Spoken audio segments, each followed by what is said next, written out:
సాగర్ చదువుకునేందుకు నర్మద అందుకు కావాల్సిన బుక్స్ ని తీసుకుని సాగర్ తో చదివించడం స్టార్ట్ చేస్తుంది. ప్రేమ ధీరజ్ ఇద్దరూ కలిసి గుడికి వెళ్తారు. ఇక గుడిలో ప్రేమ ఎక్కువగా ధీరజ్ వైపే చూస్తూ ఉంటుంది. గుడిలో పూజారి గారు కొంతమందికి ఉపదేశం ఇస్తూ ఇలా అంటాడు, మీకు కష్టం వచ్చినప్పుడు భగవంతుడు ఆ కష్టాన్ని తీర్చడానికి ఎవరో ఒక మనిషిని మీ పక్కనే ఉంచుతాడు అని అనడంతో గుడిలో ఒక చోట కూర్చున్న ప్రేమ తన పక్కనే ఉన్న ధీరజ్ వైపు చూస్తూ ఆలోచిస్తుంది. తనకు కష్టం వచ్చినప్పుడు ఆ భగవంతుడు ధీరజ్ ని పంపించాడేమో తన కోసం అనుకుంటూ మనసులో ఆలోచిస్తుంది.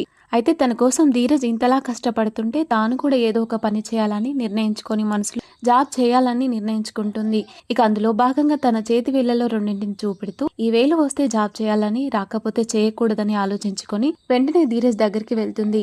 అరే ఇందులో ఒక వేలు పట్టుకో అని ధీరజ్ ని అడగడంతో ఇక ప్రేమ మాటలకు కంగారు పడిన ధీరజ్, నువ్వు మళ్ళీ ఏం చేయబోతున్నావు, ఏం షాక్ ఇవ్వబోతున్నావు అంటూ అడుగుతాడు. దానికి ప్రేమ, ఏం లేదు లేరా, క్లారిటీ కోసం అంతే, ఇంకేం లేదు అంటూ ఒక వేలు పట్టుకో అని తన చేతి వేళ్లను ధీరజ్ కి చూపిస్తుండగా అందుకు ధీరజ్ బాగా ఆలోచించి ప్రేమ వైపు చూస్తూ ఉండిపోతాడు. వీడియో నచ్చితే లైక్ చేసి మరిన్ని లేటెస్ట్ అప్డేట్స్ కోసం ఛానల్ ని వెంటనే సబ్స్క్రైబ్ చేసుకోండి. Thank you for watching.